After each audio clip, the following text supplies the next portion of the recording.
Se abre la sesión. Bienvenidos a este juicio filosófico dedicado a una de las preguntas más antiguas y más profundas de la historia del pensamiento. ¿Qué es realmente la justicia? Hoy no vamos a juzgar a una persona, sino a una idea. Una idea que ha organizado ciudades, leyes y sociedades durante siglos.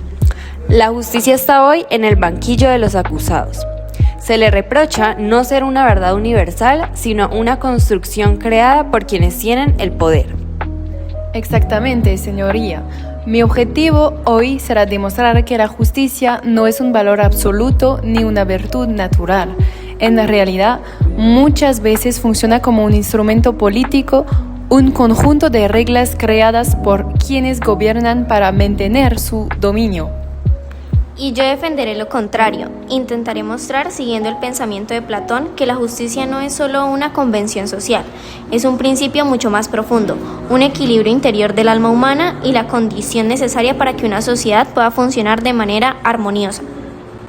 Comencemos con la tesis más provocadora que aparece en el libro 1 de la República. Según el sofista Trasímaco, la justicia no es una virtud moral, es simplemente el interés del más fuerte. En otras palabras, quienes tienen el poder crean las leyes, y esas leyes evidentemente favorecen sus propios intereses. Si los gobernantes deciden que algo es legal, entonces se considera justo, pero eso no significa que sea moralmente correcto. Entonces, según esta visión, la justicia no sería un principio universal, sino una herramienta política. Exactamente. Si analizamos la historia, encontramos numerosos ejemplos de leyes diseñadas para beneficiar a ciertos grupos, élites económicas, clases dominantes o gobiernos autoritarios. En ese contexto, la justicia aparece como un discurso que legitima el poder, se presenta como un ideal moral, pero en realidad sirve para mantener un orden que beneficia a unos pocos. Pero esta interpretación plantea un problema fundamental. Si la justicia es únicamente lo que conviene a los poderosos, entonces desaparece cualquier criterio objetivo para distinguir entre lo justo y lo injusto. Y la justicia se convertiría simplemente en una cuestión de fuerza. Y si la justicia depende únicamente del poder, entonces deja de ser un valor moral y se transforma en una estrategia de dominación. Para profundizar en esta cuestión, Platón introduce un experimento mental muy famoso, en la historia del anillo de Giges. Imaginemos que una persona posee un anillo que le permite volverse invisible. Con ese poder, podría actuar sin ser visto, sin ser castigado y sin tener que rendir cuentas ante nadie. La pregunta es simple, pero muy inquietante. ¿Seguiría siendo justa esta persona? Si soy honesta, probablemente no. Si nadie pudiera descubrir mis actos, sería muy tentador actuar únicamente según mis propios deseos. Y ahí aparece una cuestión esencial. ¿Las personas son justas por convicción moral o simplemente por miedo a las consecuencias? Exactamente, pero Platón no se detiene en este punto. Su respuesta es mucho más profunda. Para él, la justicia no depende solamente de las leyes o del control externo, depende del orden interior del alma. Platón describe el alma humana como una estructura compuesta por tres partes: la razón, que busca la verdad, la voluntad o el coraje, que impulsa la acción, y los deseos, que buscan placer y satisfacción. Cuando la razón gobierna y las otras partes aceptan ese orden, el individuo vive en equilibrio.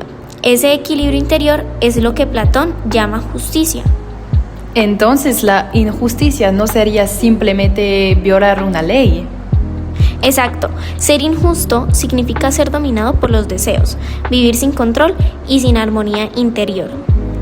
La justicia deja de ser solamente un problema político, se convierte en una cuestión profundamente psicológica y ética.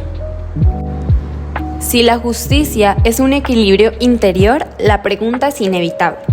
¿Cómo debería organizarse una sociedad para reflejar ese mismo equilibrio? Platón propone una idea radical. La ciudad ideal debería estar gobernada por filósofos, es decir, por personas que no buscan riqueza ni poder, sino conocimiento y verdad, porque quien comprende realmente lo que es el bien puede tomar decisiones orientadas al interés común.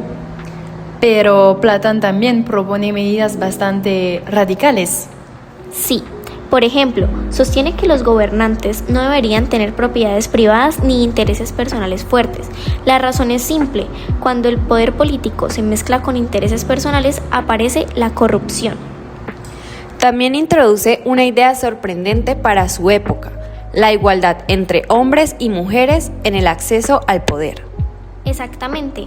Platón afirma que si los hombres y mujeres reciben la misma educación, pueden desarrollar las capacidades para gobernar. En ese sentido, su pensamiento es sorprendentemente moderno. Pero este modelo plantea una tensión importante. ¿Hasta qué punto se puede sacrificar la libertad individual en nombre del bien común? Platón ilustra el problema del conocimiento con una imagen poderosa: el mito de la caverna. Imaginemos personas que han vivido toda su vida encadenadas dentro de una cueva. Solo pueden ver sombras proyectadas en una pared. Para ellas, esas sombras son la realidad. Hasta que una persona logra liberarse. Sale al exterior, descubre el mundo real y comprende que todo lo que veía antes era solo una ilusión. Pero cuando regresa a la caverna para contar todo lo que ha sucedido, nadie le cree. Porque la ignorancia es cómoda. Y la verdad suele ser incómoda. Platón nos está diciendo algo muy importante.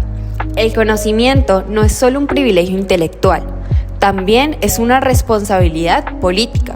Quien comprende la verdad tiene el deber de intentar guiar a la sociedad. Platón también analiza cómo los sistemas políticos se deterioran con el tiempo. Todo comienza con la aristocracia, el gobierno de los mejores, pero esa forma ideal se degrada progresivamente. Primero aparece la timocracia, donde domina la búsqueda del honor. Después surge la oligarquía, donde el poder se concentra en manos de los ricos. Luego llega la democracia, que para nosotros suele ser el sistema ideal. Pero Platón advierte un riesgo. Cuando la libertad se vuelve absoluta y sin límites, el orden desaparece. Y en ese caos surge una figura que promete restablecer el orden: el tirano. Llegamos a la pregunta final del debate: ¿quién vive realmente mejor, el justo o el injusto? A primera vista, el injusto parece tener todas las ventajas: poder, riqueza, influencia. Pero Platón muestra que esa apariencia es engañosa. El tirano, que representa el grado máximo de injusticia, vive dominado por sus propios deseos. Nunca está satisfecho y nunca está en paz. En otras palabras, domina a los demás. Pero no es capaz de dominarse a sí mismo. En cambio, el justo vive en equilibrio. No necesita controlar a otros porque ya ha logrado gobernar su propia alma. Después de escuchar los argumentos presentados, este tribunal filosófico llega a una conclusión. La justicia no es simplemente una ley ni una imposición del poder. Es un principio que organiza el alma humana y hace posible una sociedad estable. Pero también es frágil, porque depende de una elección constante: la decisión de vivir de manera justa. La pregunta entonces no es solo si la justicia existe. La verdadera pregunta es si estamos dispuestos a practicarla. Porque al final el verdadero juicio no es contra la justicia, es contra nosotros.